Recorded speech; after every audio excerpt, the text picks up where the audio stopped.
Тоа што го препорачувам е всушност дека треба да се отвори регистриран правен субјект.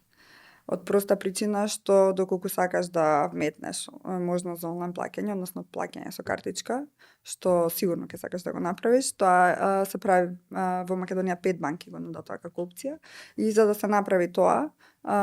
треба да имаш регистриран правен субјект и треба со тој документ да отидеш во банка за да ти овозможат, тоа се вика интеграција на платежен процесор, за да нели може да плаќам јас како купувач на твојата продавница. Така да тоа е еден дел, значи да регистрираш правен субјект. Друго што е многу битно е да имаш некој квалитетен производ или услуга што ќе нудиш онлайн, значи не препорачувам да се нуди нешто што е low quality што би се рекло, едноставно бидејќи нели на долг рок тоа е она што продава.